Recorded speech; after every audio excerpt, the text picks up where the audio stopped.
Welcome to the only show bringing cops and the community together for some real talk and some real listening. This is uncut.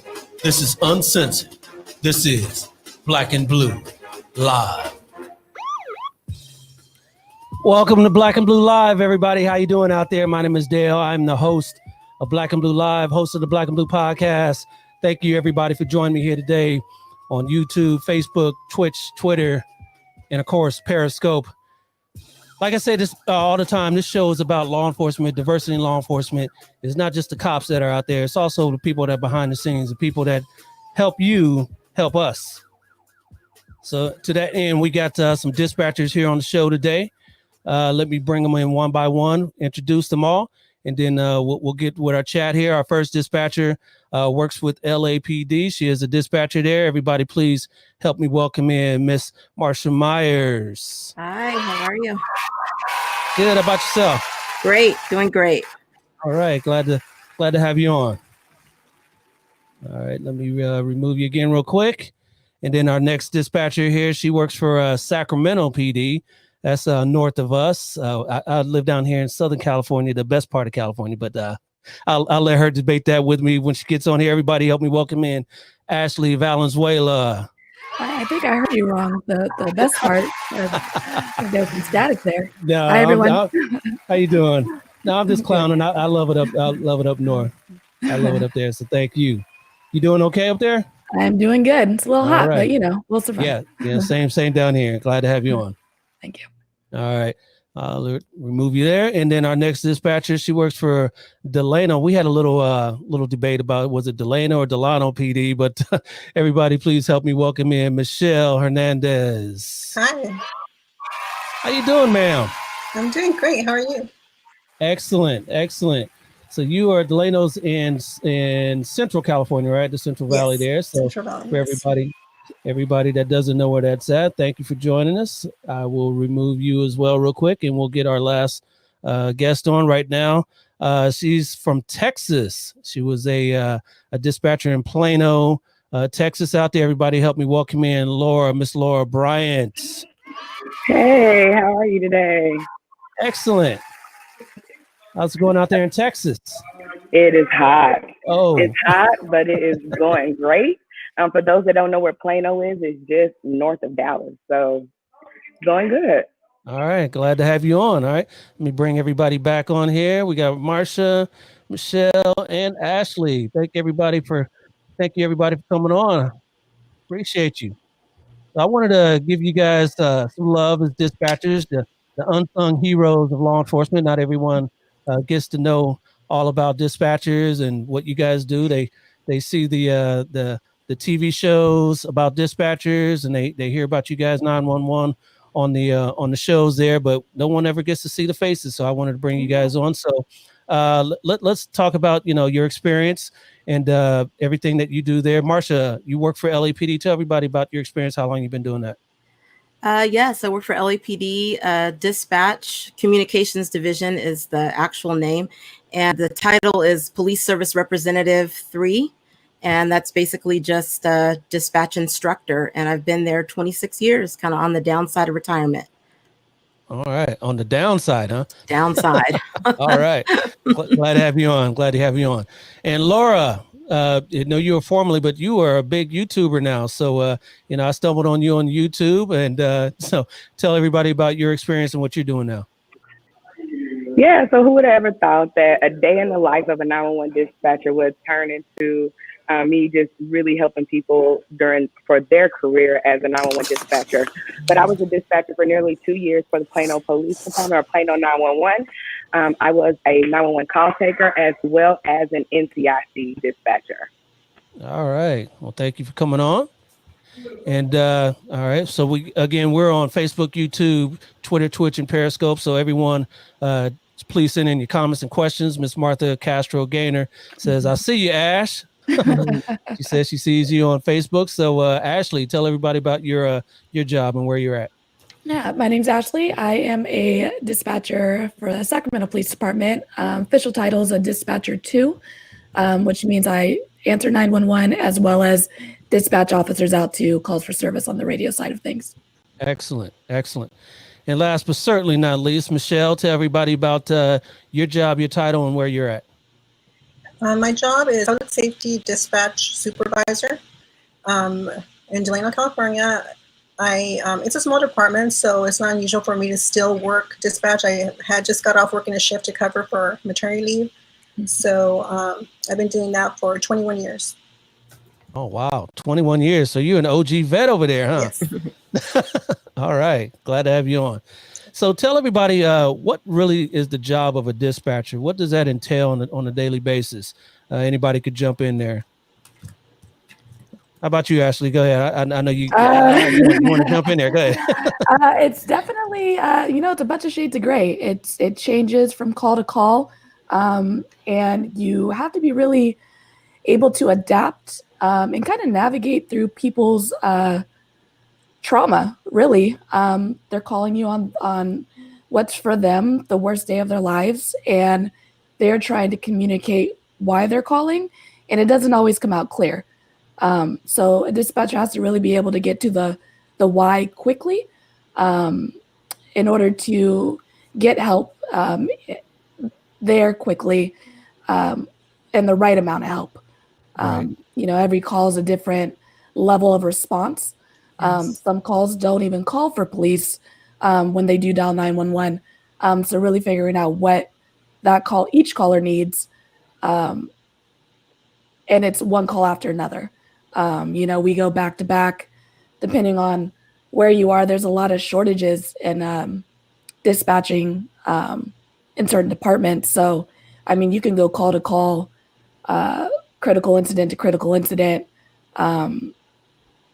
in 10 minutes, honestly. Yeah. Yeah, Sacramento's pretty busy too, I'm sure, right? Yeah, we're pretty busy. We are very lucky. We are pretty well staffed in our department, so we don't feel that call to call pressure as much as maybe other agencies do. But there are definitely some days that you're going call to call. Yeah. Oh yeah. Mm-hmm.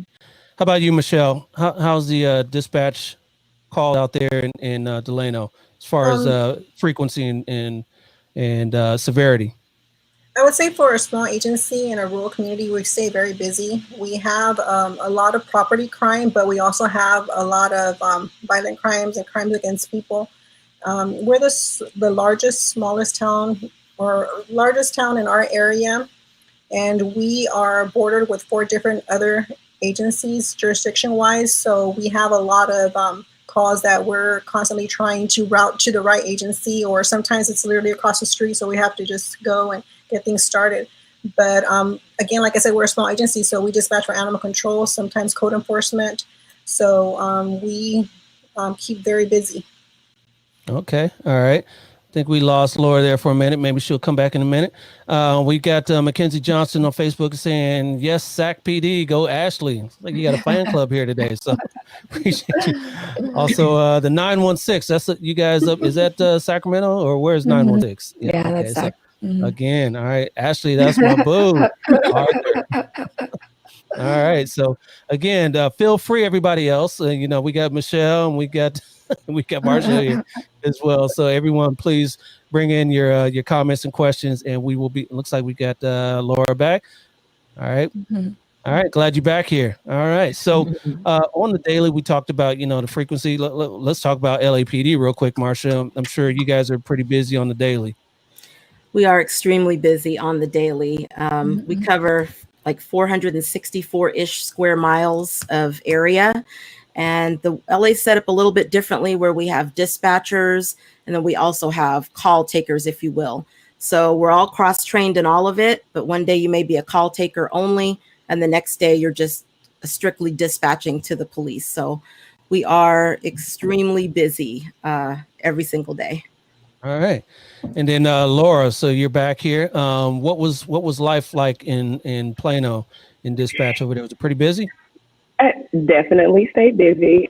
One thing to note is that I haven't dispatched in about 2 years. So I am 2 years post that position. But every day is different. I work mid-shift, so 1,500 to 2,300. And so we start out with lots of car crashes, and then you have people coming home from work and realize their cars have been burglarized or their homes have been burglarized. And then you start having, the crimes against people's husband and wives get home. I don't like you. They start fighting. And so it's just a variety of things that happen. And then in those things that occur, like specific time frames, you'll have just like a random shooting or a random stabbing. And it's like, okay, well, where did this come from? Or an officer involved shooting. And so you just never know what may occur. Right. Definitely. So what's the training like to be a dispatcher? Is it a long involved training? What about the hiring process? Is it the same as any other department position? What do you think, Laura? Yeah. So I would say training at our agency, it is 140 hours in the classroom initially. And in that first 140 hours, you are learning the rules. You're learning the laws. You're learning how to dispatch or how to take calls, if you would. What problem nature to categorize things in, how to listen to callers, because you might have a caller that might say, hey, last week this was going on, and last week I stumped my foot and blah, blah, blah, blah, but what's going on right now? So really being able to effectively and actively listen and know what the emergency is currently. So you have 140 hours in the classroom, about 6 weeks, and then you go to on-the-job training where you're actually tethered to your trainer, your dispatcher. So you're answering 911 calls. If you feel comfortable enough doing that on the first day, then you do. The first day I was like, can we start with non-emergency first? Because we at my agency, we answered everything. We're cross-trained, so anytime that phone rings, you can handle what's on the line. And so I was like, I'll do non-emergency first, and then, the phone rung red, and it's like, doo-doo. And she answered it. And it's like, Plano 911, what's the address of the emergency? And I just started typing, and, I was scared. I had to take my jacket off. I was nervous, but you push through it. You push through, and, before you know it, you've taken your first 911 call by yourself. And you have to do at least 140 hours, but at that point, there are certain calls that you have to take in certain problem natures and prove yourself satisfactory or competent to take that call before you can be signed off to do it by yourself. Sounds like that's probably the same thing across the nation. But again, another comment on Facebook, Martha Castro Gaynor says, how difficult is it to switch from one severe call to another call? And we'll let you answer that. Michelle, since you're fresh back into the fire, we'll let you answer that.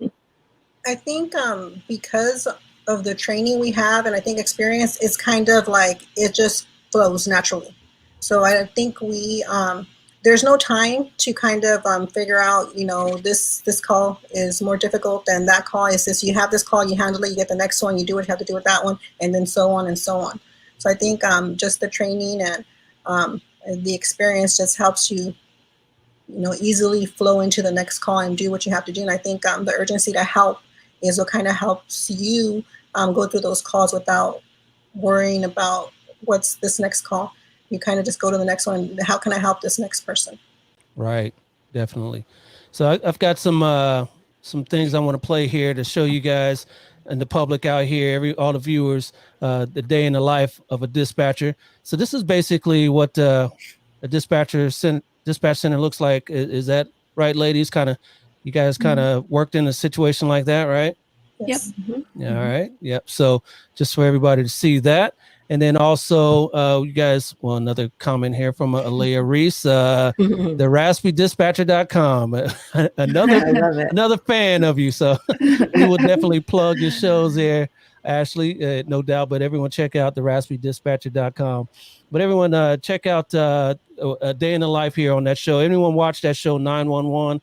That's on Fox now. Yeah, I know it's kind of a little far-fetched as most of these shows, cop shows and emergency shows are, but check this out for our viewers. And then when we come back from there, we'll talk about how real it is. 911, what's your emergency? There's a man. He's trying to break in. He's trying to break down the door. What's your address, ma'am? 837 Harper. What's your name? Kathy. Kathy, where are you now? I locked the front door and I'm upstairs in the bedroom. Is there anyone else with you? No, nobody. He's in the house. He broke through the door. Okay, Kathy. Kathy, are you still there? Okay, stay on the phone. Lock the bedroom door if you can. He's at the door. He's at the door. Okay, Kathy, tell him you've called 911 and the police are on their way. Can you do that? I'm on with 911. The police are coming. Kathy. Why are you here?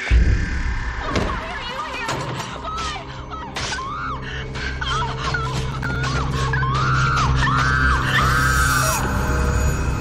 Oh my God. Yeah. So even though this is Hollywood, that's sort of situations that I'm sure you ladies have dealt with. What about you, Marsha? Have you dealt with any calls like that in your career? Sure, of course, on the regular, unfortunately, especially on the shift that I worked, the shift that Laura worked, which is like the swing shift. So it's extremely busy. So that was pretty accurate, not bad for Hollywood. Right. Although we would be talking to the officers at the same time while we're listening to tell them what's going on, what we're hearing on the phone, but pretty accurate. So yeah, calls, crimes in progress, we get a lot of. Yeah. Ashley, what about yourself? Oh, definitely. I work graveyard. So everyone's out at night, kind of getting into things that they may not want to be getting into. But you definitely hear crimes in progress all the time. Yeah. The language they use, the dispatcher used on the show, depends on the department really, and their liability and how they want to be liable for how that citizen takes your advice. So we're very limited on telling someone to tell the person breaking in this or to go into this room and lock this door, because the department can become very liable for you directing someone to do that and them getting injured and things like that. So what we tell people is, do what you feel will keep you safe, do what you're comfortable with. And, while you're doing that, we're going to be getting there as quickly as we can. Okay, got you. If we can bring that comment back on the screen, Vivi V says, how do you prepare psychologically to deal with everything that you hear? How about you, Laura? What do you think about that? I think self-care is very important. I learned that a long time ago, and I practiced self-care a lot, but it was not until I was a 911 dispatcher that I realized how much self-care really helps my psyche.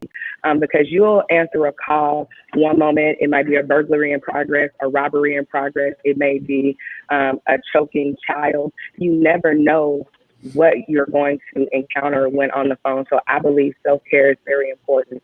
I also personally had a therapist because I think it's important for you to release that information. not, the things that are protected, but it's very important to get that stuff out if it is affecting you. And it's important to deal with those things. I know in my interview process, they share with me, if you are dealing with anything, there are going to be calls that you take that are going to act as triggers, and they're going to probably set you off or send you into a tailspin. And so it's really important that you deal with those things properly in the beginning. Yeah. Michelle, what do you think about that? How do you deal with these things psychologically that you hear on the daily? And I think, earlier when I said, you kind of, when you're working, you don't have time to think about that. But at the end of your shift, that's when it hits you. So I think it's very important to have, if it's available to you, peer support. It's so important to debrief. Any kind of call, especially officer-involved shootings, any kind of death, anything that, and like, Laura was saying, anything that may be a trigger to you personally, you have to be able to identify that and be able to talk about it so that it doesn't stay with you, because it's so easy for us to absorb the burden that people have when they call 911. So if we keep it internally, it really starts to break us down over time. So I think, again, very advocate for peer support and debriefing. Yeah, that's what I was going to ask you guys. How do you separate what you see and what you hear at work from when you clock out and you got to leave, and do you take that home with you? How do you release that on the daily? I mean, this is on the daily basis, right? Ashley. Well, sorry. Go ahead, Michelle. Go ahead, Michelle. Mm-hmm. Oh, it was Marsha. Oh, no, I was just going to piggyback on what Laura said about the self-care, and to continuously do that just on a continual basis, because you're putting somebody else's trauma and what they are experiencing on top of your own. And so to kind of stigmatize the whole therapy thing is really important. Go see a therapist. It's okay. I definitely have one. And most departments have outstanding resources that deal with dispatcher wellness. So that would be my first thing.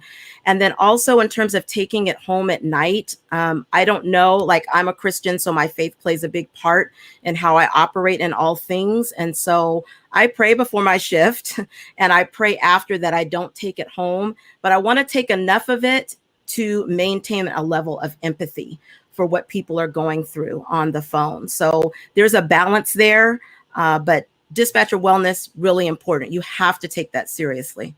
Absolutely.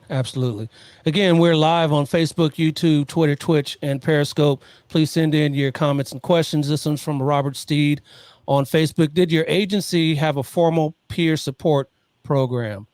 How about you, Ashley? Does your agency have a formal peer support program? Yep, we do have a peer support program. They're available to us 24/7. They have on-call type schedules that they rotate through. So anytime that we need to reach out, they'll answer the phone. They actually spend a whole session in our academy going through a peer support class, per se.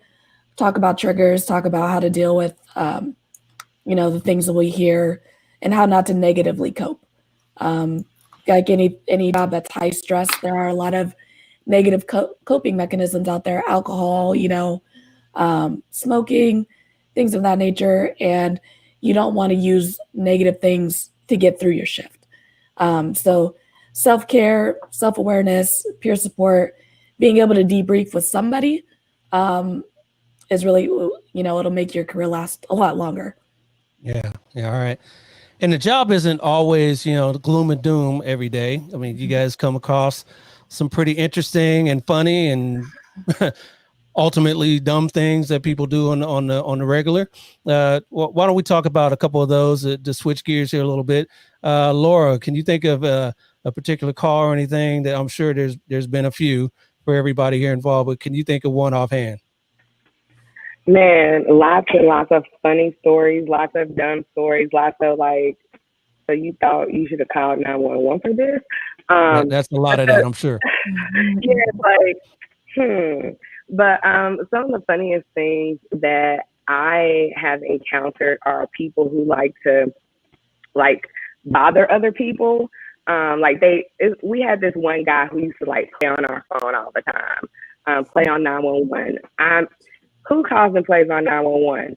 or like make up fake little incidents and things like that. And this guy was like really something wrong with him. But anyway, he called one day. He was speaking with me on the line, and I was trying to speak with him because we weren't busy. He called non-emergency. I tried to speak with him, and it just, sir, stop calling 911 because we don't want to arrest you, right?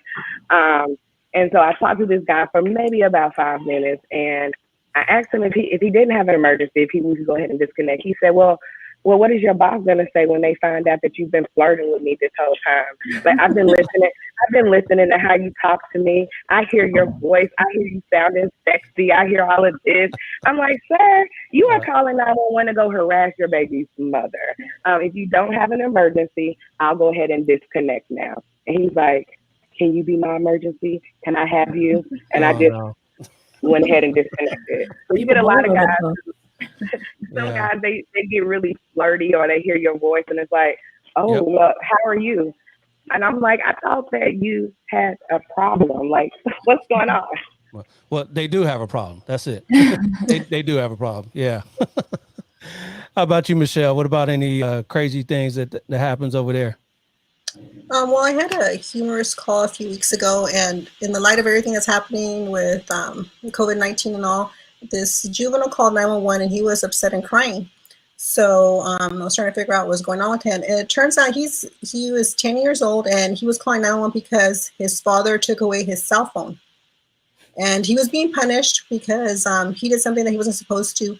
But this juvenile was really, really upset and wanted a police officer to go out there and intervene because his father has taken away his cell phone. And I think that was so funny because I took everything that I had not to laugh, because when kids usually call 911 crying, something bad's happening. So in this case, it was something minor to us, and just, sending somebody out there just to, kind of find out what's happening, make sure everything's okay. But I thought it was hilarious to find out that is why he was truly upset, because his phone was taken away. Yeah. He's 10. Yeah, he's 10. I mean, they're told to call 911. If they need help. So he needed help, right? So here's another call. Everybody check this out. Yeah, I'm over here at Burger King right here in San Clemente. Mm-hmm. No, not San Clemente. I'm sorry. I live in San Clemente. I'm in Laguna Niguel, I think. That's where I'm at. I'm at a drive-thru right now. I ordered my food 3 times. They're mopping the floor inside, and I understand they're busy. They're not even busy. Okay, I've been the only car here. I asked them 4 different times to make me a Western barbecue burger. Okay. They keep giving me a hamburger with lettuce, tomato, and cheese, onions. And I said, I'm not leaving. I want a Western burger because I just got my kids from Taekwondo. They're hungry. I'm on my way home, and I live in San Clemente. Okay. She gave me another hamburger. It's wrong. I said 4 times. I said, I want it. She goes, can you go out and park in front? I said, no. I want my hamburger right. So then the lady came to the manager, whoever she is. She came up and she said, do you want your money back? And I said, no, I want my hamburger. My kids are hungry, and I have to jump on the toll freeway. I said, I am not leaving this spot. And I said, I will call the police because I want my Western burger done right. Now, is that so hard? Okay, what exactly is it you want us to do for you? I send the officer down here. I want them to make me the right. Ma'am, we're not going to go down there and enforce your Western bacon cheeseburger. What am I supposed to do? What is she supposed to do? Huh? Not call 911. How about that? Let's start there. Yeah. So, anyone have any real frivolous calls like that happening on a daily? How about you, Marsha? All the time, every day.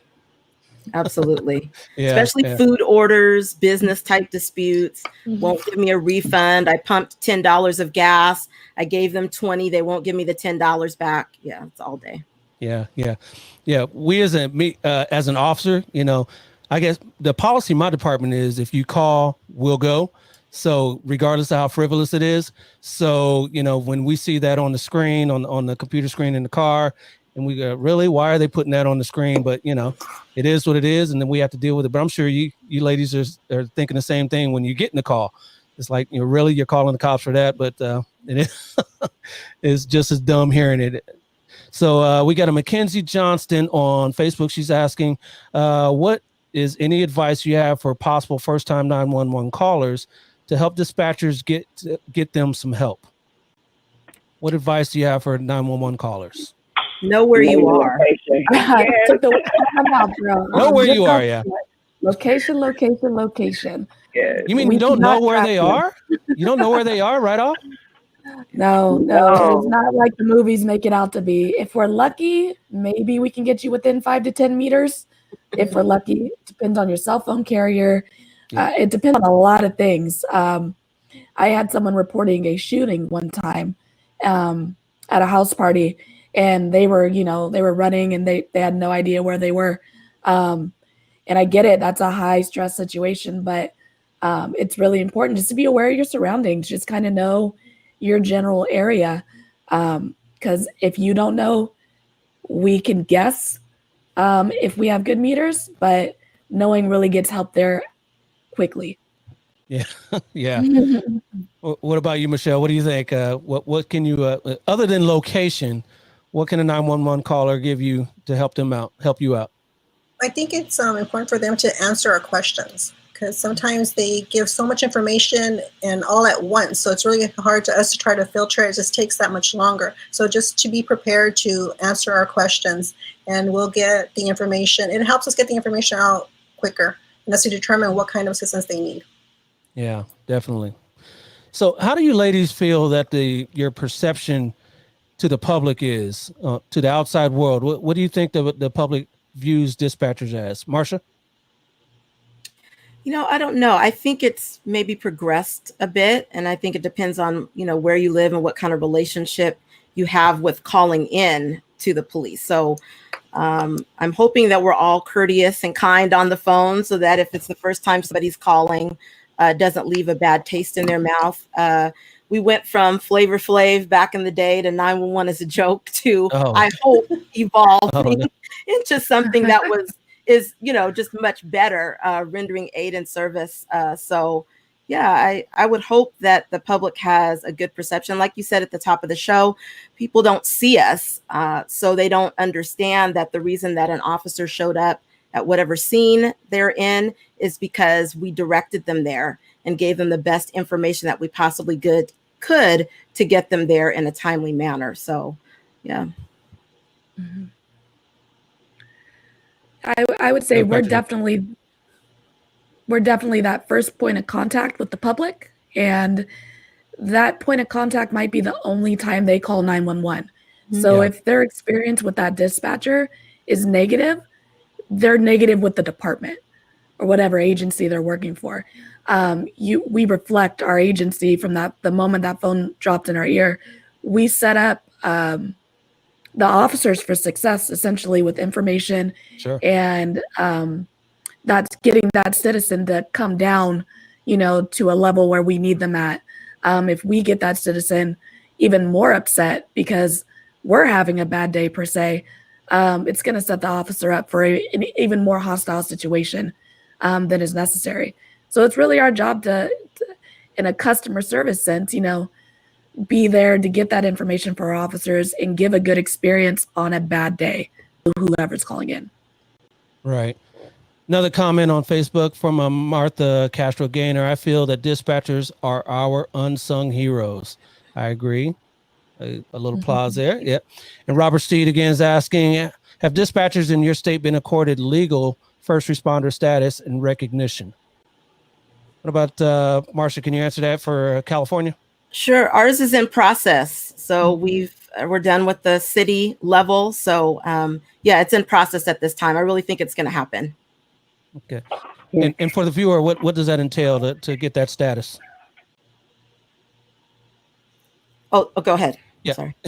Marsha, for the viewers out there, what does that mean to get that status? Well, I think at least for us, for dispatchers, obviously we're not going out to the call, but we are the first line of contact, which Ashley laid out for us. And so we have to be on when the officer's on. An officer can't get to a call unless we dispatch first. So I think it also affords us and this is to just be quite honest, is at least in our area, like decent parking to where you don't have to walk 12 blocks down. We're centralized in Los Angeles. And, there's a lot of crime in the area. And so quite frankly, just those type of services, like being able to be close to the center so that you can get in, you don't have to deal with that extra layer before you start your shift. So things of that nature.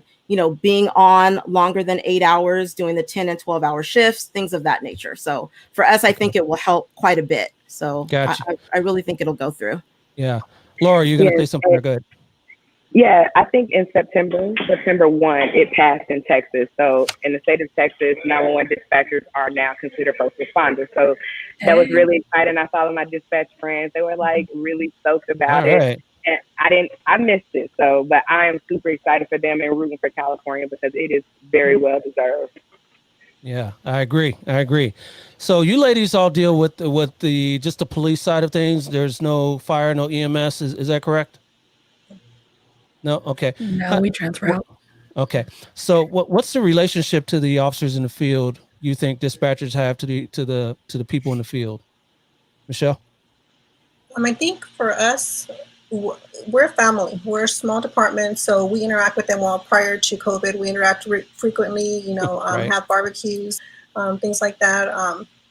Whenever possible, we would attend a briefing, so that we can. Because, like, again, we have a small department, so it's not like we actually have our own briefing in dispatch. So we would be part of the patrol briefing.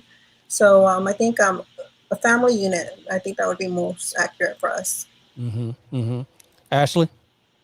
I definitely agree. Even working in a large department, dispatchers are protective of their officers. I think we take it very personal that they make it home, and that we get them help when they need it, and we get them the information that they need from us.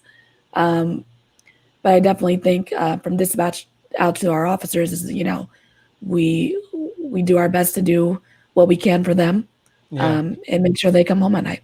Yeah.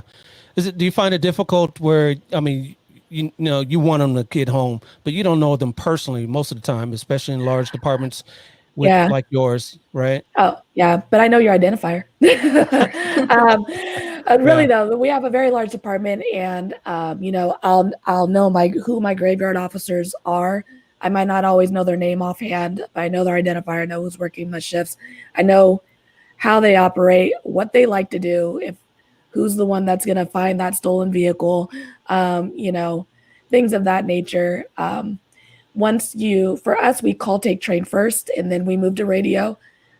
So once you get onto the radio side, you get to interact with your officers more, and you really build relationships with them over the computer, over the MDT messages. So when you get to the radio side of things, you get to have a lot more interaction, even though it's not necessarily in person. Yeah. I work for a smaller department, so I know all of our dispatchers. All the dispatchers know us, so we get that interaction on the daily. So it's a little different. We know what they like. We know when they don't want us to call in plates every 15 seconds. Say, use your MDT. Yeah. We know that. But Claudia Nahara says hi from San Diego PD Dispatch. All right. Thank you for joining us. Marsha, what do you think that relationship is on a large 10,000 plus department, officers department?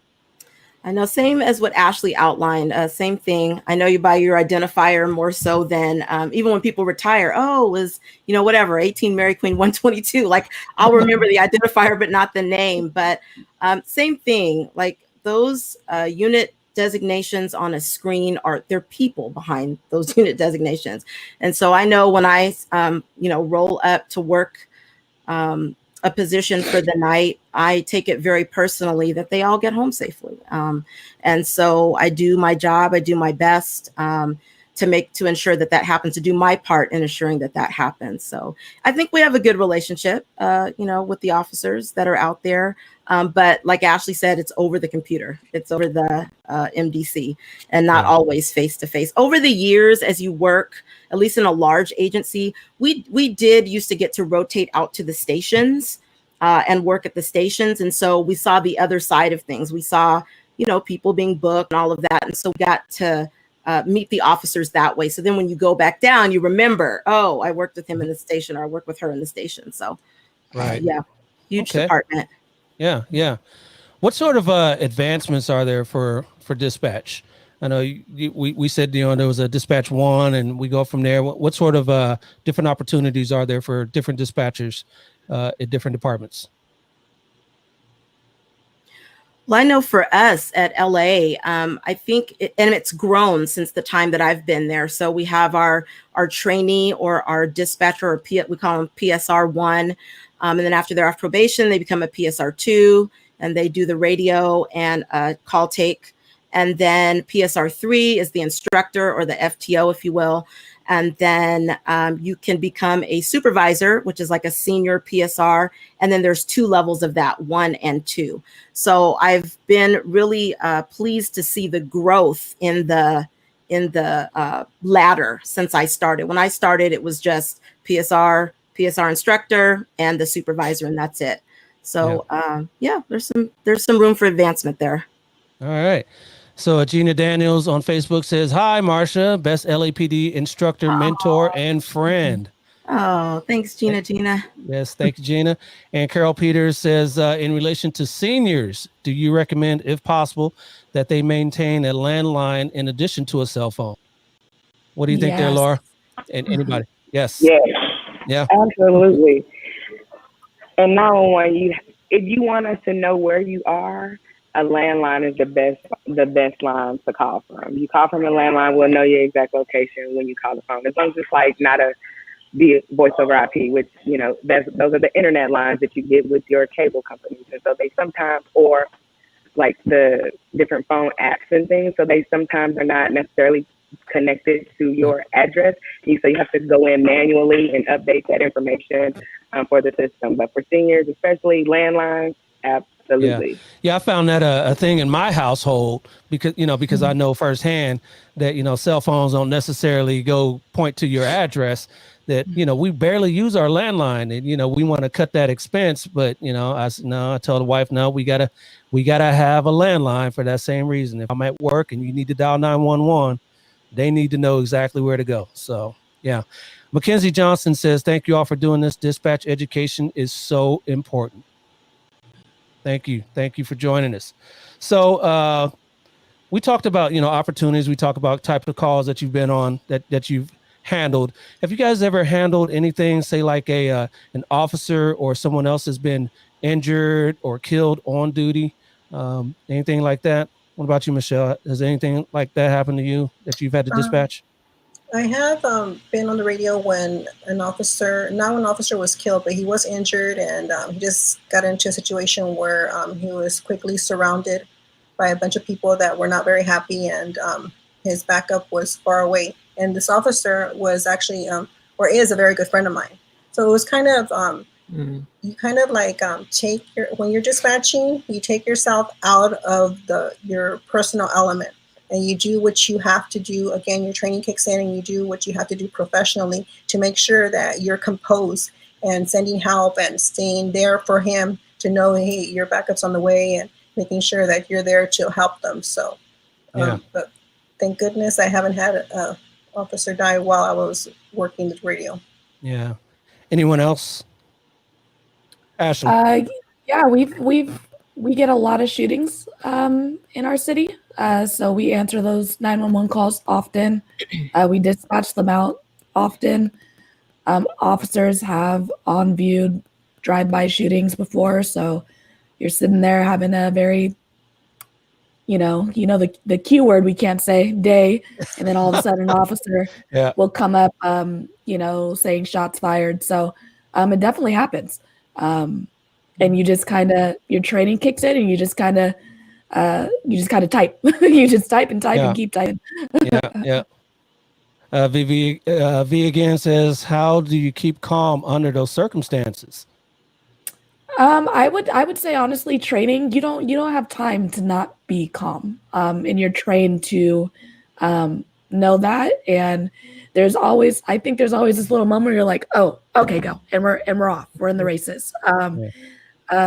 Once everything's, when you're dealing with a critical incident, even if you're not having a good day, that officer, that caller needs you to be excellent, for that 5 minutes, that 10 minutes until help arrives.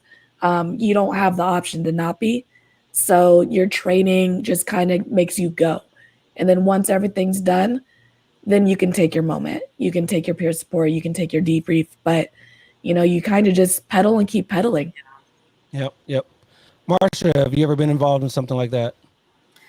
Yeah, more times than I would like to say. Actually, a lot of like active shooter situations, Yeah. officers being shot. So same thing. I just ditto what Ashley says. She's amazing. Just ditto. Yeah, your training just kicks in and you just go. Yeah. Yeah. Claudia Nahara on Facebook again says, 100, Ashley, you get it done and let the hurt come later off the air. It's true. Exactly. Sometimes easier said than done, especially my next question was going to be maybe not necessarily an officer that you're a call that you're dealing with. How about, has anyone ever dealt with a call where you personally know the person calling in, whether it be in a traffic accident, home invasion, or just anything in general? Has anyone ever experienced that, where you actually know a person that's calling I in? haven't. Luckily, I mean, a lot of our dispatchers, they won't live in the city for that reason. They're like, I don't want to live where I dispatch because I don't want to answer my neighbor's call to find out, a husband's abusing wife. They don't want to answer calls from their neighbors. So a lot of our dispatchers don't like to live in the city. But I'm originally from the Bay Area, so I don't really have a lot of family out here. So my likelihood of hearing someone I know on the other line is pretty minimal. Okay. Excuse me. Okay. Laura, when you were dispatching, you ever run into anybody that you knew in any situation? Yes, I didn't dispatch to their home, but I have run some names of some people that I knew, like as the officer. As the officer is, phonetically giving me the name, I'm like, that looks familiar. And then I run it. I'm like, are you serious? Yeah. And that's happened quite a few times. And even one day I came into work and there was, on our NCIC computer, there were like 6 pictures, and 4 of the people in the pictures I had known since elementary school. We're Facebook friends. And I'm like, what the heck? Why are they on the screen? And so they told me what happened, what was going on. And it's hard. It's not hard to not tell it's hard to not say anything to your friends, but you have to do what you have to do. You have to be at work and you have to be present in that moment, and you can't jeopardize what you have going because of something that someone else did. Yeah, definitely. All right. Claudia Nahara again says, yep, had a prowler at our house with my teenage daughter home alone, and I was on the air working nights. Wow. That's tough. Yeah, definitely. You hear it's your own family. And Star Pereira, I guess that's Perella. As an officer, I just want to say how much I appreciate and love dispatchers. You are our lifeline. 100 on that. Definitely. I agree on that. So how has COVID-19 affected your jobs since it's been this way? Social distancing. You guys are all in the dispatch center. How's COVID-19? And then we'll get into the calls, the different calls that you've had to deal with since COVID-19. But how's COVID-19 affected your day to day? First off, Michelle. I think the biggest thing is, again, losing that interaction, that any little bit of interaction that you would get, being able to go in the hallway or go into the break room with someone, and now you don't have that anymore. Another thing, we don't have to wear masks in our dispatch center. We do have glass partitions, and we do practice social distancing as much as you can because it's a small area. But when we go out into the hallway or somewhere, we do have to encounter someone wearing a mask, and as it's people don't know if you're happy or not.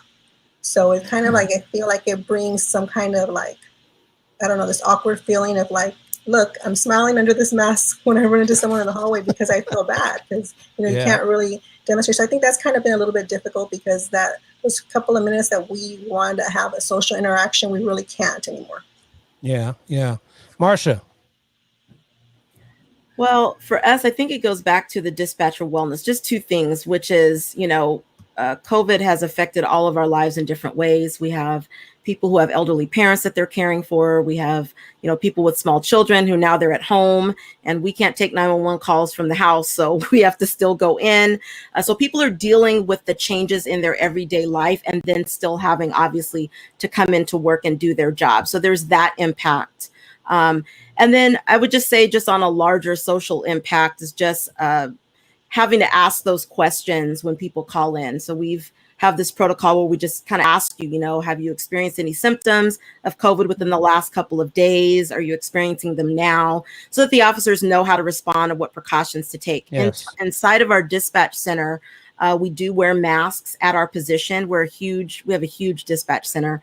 And so we socially distance as much as we can. Sometimes not as much as we would like to, just based on whatever situation is going on. So we do wear our masks at our position. And then if it impedes, like somebody can't understand what we're saying, then we'll remove it, finish our call, finish speaking to the officer or what have you, and then put it back on. So that's that's exactly what I was going to ask. You guys got those good masks if you can dispatch a call through a mask. Yeah. You got those good masks, huh? Mm-hmm. How about you, Ashley? How's COVID affected you guys up there in Sacktown? Yeah, it's definitely made some changes in our communication center. They took all of our chairs from our little break room, only one chair at a table. They've changed our seating list, our break list, so we're not moving as much. We spend 6 hours at a position rather than I believe it used to be 4, and we kind of shuffle to mandatory seats. So now you're only moving one time in the shift rather than 2, so you're not contaminating multiple stations. We always wipe down our stations, but there's a little more continuing to wipe down of your stations. They send out a message, like an automated message that reminds us to wipe down our stations. Our dispatch center, they've given us our own P10s. It's a little plug-in to our computer, so we're not touching someone else's P10s, and they're going to be implementing our own keyboards and our own mouses.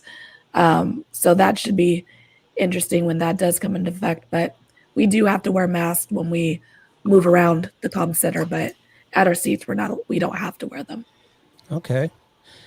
So next up, we're all African Americans and Hispanics here. How is the George Floyd incident? First of all, how did you guys feel when you first saw that? And then we'll get into how's that affected your jobs on the daily. Marsha. Wow, me first, huh? You first. I know. Right into it. Yeah, I'll keep it short. There's so much that can be said. I was devastated. It was traumatic watching the event. And I think how it has changed is that people call in and want to talk about larger social issues on the phone. And you're unable to really engage in that discussion for long periods of time because you're there to answer calls and kind of move on. We're kind of unique where I don't know if we're unique, but we have 911 line. Then you can also call a 7-digit number or 10-digit number to get to the non-emergency line. So a lot of people will call that non-emergency line and want to talk about the incident because it just affected people so much. And so I think for us, that's the biggest impact in terms of call taking that we've had in terms of that incident. People really want to call and tell you how they feel about the police. And I'm going to be honest, I think because I'm a veteran dispatcher and as I always say, on the downside of retirement, I do, if I'm on the non-emergency line, I do entertain it longer than I probably should because I feel like people have to get it out, whatever that is. Whether it's their disdain for the police or whether it's their support. I give it some time before I just say, I have to disconnect and move to the next call. So, yeah. I think we lost you. Yeah. I think we lost. There we go. Sorry about that. Laura, I know you're no longer dispatching, but how did that event affect you in your daily life? Yeah, so I only watched half. I couldn't watch all of that video. But my dispatcher mind immediately kind of started turning, and I started thinking about all the calls that I had taken where someone said, there's a suspicious black man in my neighborhood. There's a man walking down the street. I think he's casing the neighborhood, and you ask them what makes them suspicious. Well, he's black or he's Mexican or Hispanic or, and it's always because of a race. And it made me think about the person or people that called in on him. So I thought about that officer, and I thought about the horrible thing that he did, but I also thought about the person who called that call in and what they said to the dispatch, because like Ashley said earlier, you paint the picture. The caller paints the picture to give us, they give us the details to share with our officers.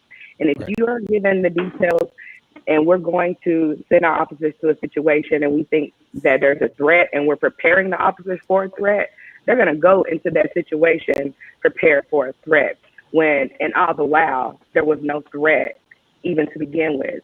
And now someone's lost their life because someone else called because of the color of somebody's skin. So I don't know what words we can and can't say, but it pissed me off like tremendously. You can say it all. It's all family here. Yeah. Go ahead. It just really hurt because I've taken those calls from people where I've had to say being Black is not suspicious. Right. And people don't get that. They just really focus and everyone has a free choice to do what they want to do. But we as people focus on the actions of that officer, which were terrible. But I thought about who called that in and what did they call in that situation. Yeah. And like I said earlier, at least in my department, if you call, we'll come. And so the dispatchers have to put that call in, but I'm sure they're thinking in their head as well, being Black is not a crime. Being Hispanic is not a crime. So what do you guys feel about that? And do you have the discretion to dissuade that call? Michelle, do you have that discretion to not put that call in? I do probably have that discretion, but usually I will put the call in, but I'll be sure to articulate to the officer responding that there really wasn't any criminal activity that the RP could describe, but maybe that person's not known to them. So that the officers, because that again, that's their PC.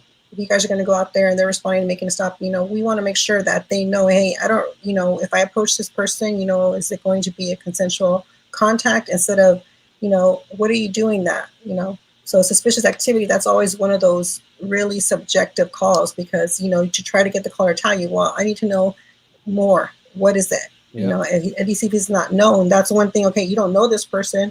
You've never seen them before. At least the officers know that, but they know that they're not necessarily prowling or lurking and making sure to give the officers that information so they can know, just like we give them that extra information so that they can start, assembling or figuring out how they're going to react. But also if there's nothing there for them to know that too, that, this is just someone that they don't know. Ashley. We definitely have that discretion. Our calls have to meet a certain criteria, and someone being a certain type of color, standing on a corner, not doing anything, there's no reason for us to go to make contact with that person. If they're looking into car windows or they're, up on someone's property, that's a different situation. But just someone, I've had someone call me on the non-emergency line, and there was 4 male Hispanic adults walking down the street with work vest on, and they didn't have a work truck. Well, we're not going to send anyone out for that. That's not a crime. A lot of people will call us for things that aren't crimes, and we do go out and mediate a lot of things. If it's a straight civil issue, we won't respond out unless there's some argument that we need to mediate. So we'll definitely educate. I think it's our job to educate those who call us as well, who use 911 inappropriately, giving them the non-emergency numbers. If you live in a city that has a non-emergency number, I suggest looking it up, putting it in your phone, so you have it when you need it. You don't just revert to calling 911 and using that line, that life or death line inappropriately. Right. I think a lot of that stems from the 911 era, or 9/11, not 911, but 9/11 era, when see something, say something, where there's something suspicious and people felt it in their gut that something was suspicious, but they didn't call. So now, there's that fine line now, now they're calling for everything. And is that really suspicious? And sometimes it's getting departments into trouble with making contacts with something that wasn't criminal. So, And I think too, if I could piggyback, I think too that our training has to be different. I know we all work for different agencies, but like Ashley was saying, she has that discretion. Whereas in our department, we don't necessarily always have that discretion. And I think that we should, to be quite frank, because I believe that the public has a responsibility when they call 911 and or the emergency line, because they're quite frankly complicit in a lot of these incident outcomes. And I know that's a bold statement, but I believe it nonetheless. You have to really, when Laura was talking about the person who called in the call for the fake 20 or whatever that was that started the call with George Floyd, that person has some responsibility in the entire incident. Not saying that's why this happened, just saying that it makes you look at that.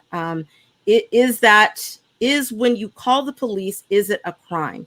And I understand that there are quality of life issues that people call the police for, but really and truly, you have to start to handle some of your own interpersonal issues or with people on your own without using the police as that intermediary. It's irresponsible. Yeah, I agree. 100. People call 911 sometimes because their feelings are hurt. Like something happened. We can't arrest someone for being mean, being rude.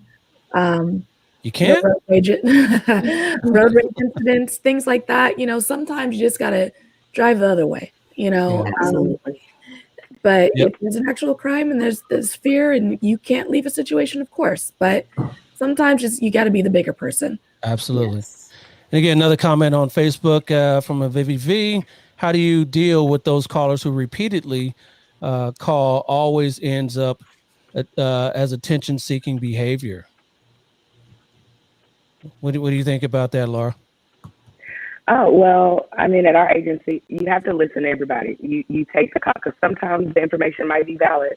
We had a guy who was at our agency, they called 1096 mental consumer, and he would always call in and he would give some random number. He's like, this is 051233617 walking down the street, and I'm on K Avenue, and he just would spit out some garbage, and you just like, what?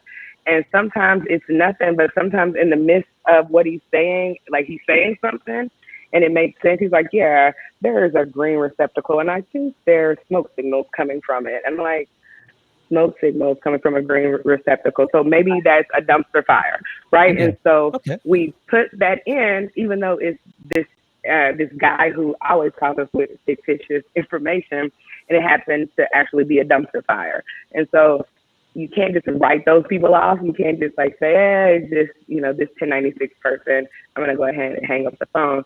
They may be providing you with some very valid information. Yeah. All right. That makes sense. Makes sense. All right. Another clip for you here. Let's check this one out. 911, what's your emergency? There's been a train derailment. Pacific West 1135. We were headed from Phoenix into Union Station.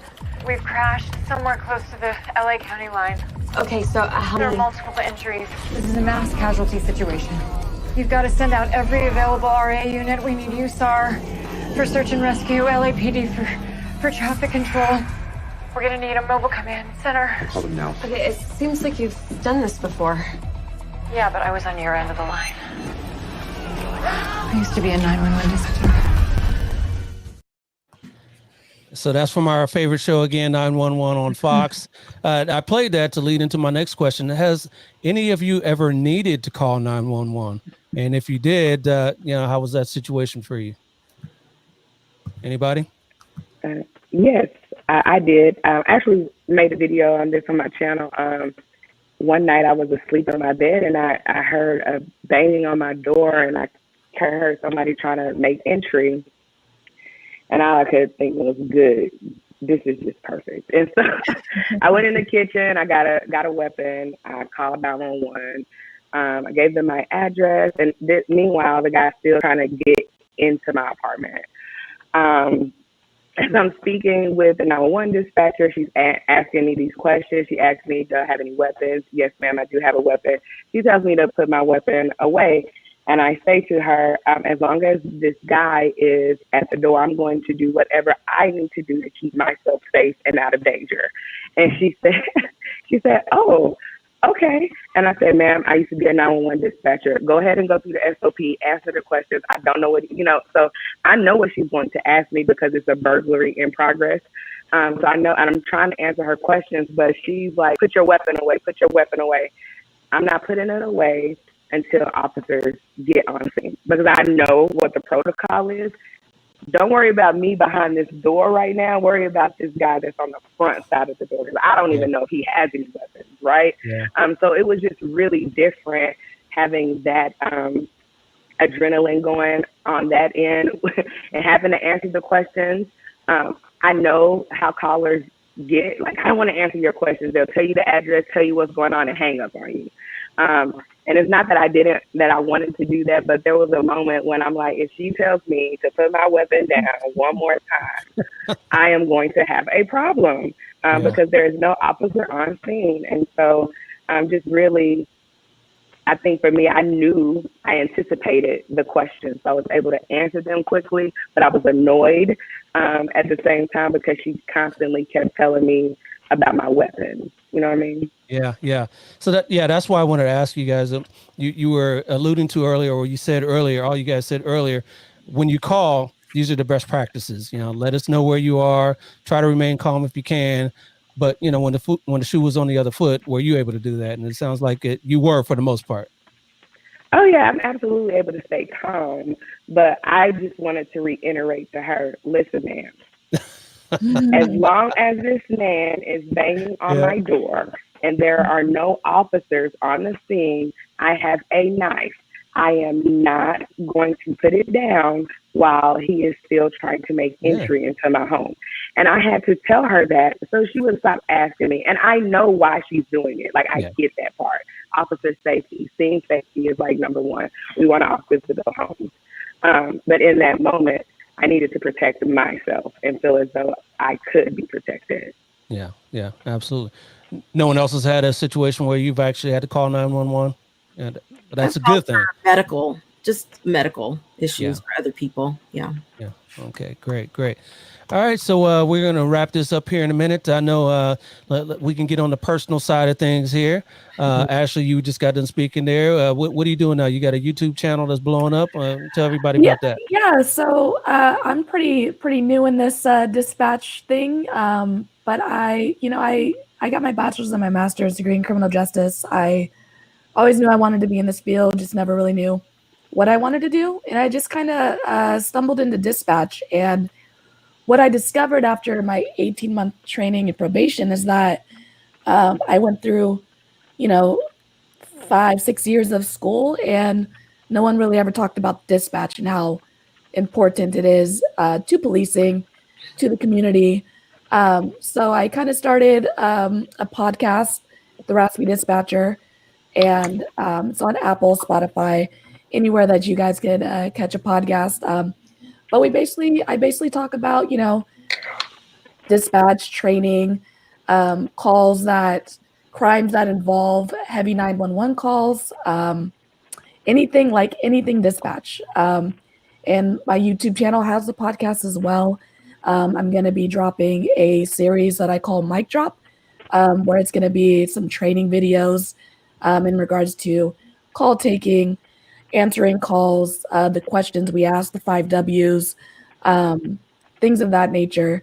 So you can definitely check the podcast out on Apple, Spotify, anywhere you listen to podcasts, the website, raspydispatcher.com, and also on Instagram and Facebook, The Raspy Dispatcher. Excellent. Yeah. We have to definitely collaborate on that then. Yeah. Yeah, definitely. Look forward to it. Marsha, what you got going on? I have a couple things going on. The first thing is I have my own personal blog and podcast called The Modern Day Christian Dick. We just talk about everyday life through the lens of the gospel over there. It's for everybody. I do talk a little bit about 911, but it's not the focus of the podcast and blog. And then I also started a TAC dispatch company with one of my friends and coworkers. That's called Alpha and Omega Tactical Dispatch. And you can reach us at aotcdispatch.com. And so we basically consult, train, and run comms for security for major events venues. So We go out and we'll put together a comms plan. We kind of took the public safety dispatch model into the private sector, and it's going really well. And so, yeah, if you just need us to come out and come up with a comms plan for you, we can do that. We're fully trained in ICS, SIMS, NIMS, all of that. We can definitely work a command post. So, yeah, that's what I got going on. And Michelle, you don't have anything you wanted to plug, right? Nothing you wanted to plug? No. Okay. You want to plug your department, Delano PD, right? They do some excellent work out there. We appreciate you. And Laura, what you got going on? I know you got a podcast as well, or a YouTube, right? Yes, y'all can definitely check out my YouTube channel. I'm sure some of you have probably seen it. One of the things that I really focus on is the hiring process of 911. So I think the biggest video I have is my video about the Criticall test. So if y'all ever wanted to do, especially on the podcast, ever wanted to do kind of like a collab on Criticall, I get like hundreds of questions about the Criticall test because so many people, they take it, but they can't pass it. They want to know how do I pass the Criticall test, or how do I become a 911 dispatcher? So my channel really focuses on just becoming a dispatcher and the entire hiring process, as well as I like to share stories of when I was a 911 dispatcher. I like to make people aware. I wasn't aware about seniors and Alzheimer's awareness. I wasn't aware about that at all until I became a dispatcher, and my heart and my passion totally changed when I had a senior who thought someone was, who had broken in her house. He thought he was sitting in her living room covered in tree branches, and there was nobody there. And so I've just really been passionate about just spreading awareness about Alzheimer's amongst our elderly community. But yeah, check out my YouTube channel. I talk a lot on there, too much. Yes. Everybody check that out. Laura Bryant on YouTube. All right, let me leave you guys real quick with another interesting call here on the way out. So everyone check this one out. 911, what's your emergency? Yes, it's a weird circle up in the sky. It's a round full circle and it's dark in the middle. This has never happened in Tampa, Florida. Please go outside, look up in the sky, and look at this weird object. And I need to get the news people on this. Is it a cloud or is it a... It's not a cloud. It's a big black circle in the middle, and it's all the way around. And it's never been in the United States of America. Never, ever. It's not a tornado, is it? No, ma'am. So it's some circle. Looks like it's getting a little bigger and bigger. You go outside and look up in the sky. What's your address, ma'am? I'm at Net Park here. What is that? It's in the whole world. I mean, anybody can walk outside and look at it. It's there. Well, I need your address so we can go to it and look. It's just a big old black circle? It's a big circle, and around it looks like a little light yellow-looking color around it, but it's filtered right over Net Park. So it's a black circle with a yellow circle around it. Right. You can just walk outside of your office right now and look in the sky, and you can see that from anywhere. This is earthly. All right, ma'am. I'll tell the deputy. All right, yeah. So that's the sun. So Martha Castro Gaynor says, great job, everyone. So if we got any more comments before we get out of here, Beverly Catherine Glover says, thank you. I'd like to thank you for joining us as well. So again, I appreciate everyone for coming on. Again, this is the Black and Blue Live, Black and Blue podcast. Thank you, everybody. Thank you, my guests, for coming on. Everybody, please check out my new podcast that drops tomorrow with Chicago PD Sergeant Jermaine Harris. That'll drop tomorrow morning. Everybody, please check that out. I'd like to thank my guests once again. This is Black and Blue Live. I appreciate everybody, and we out.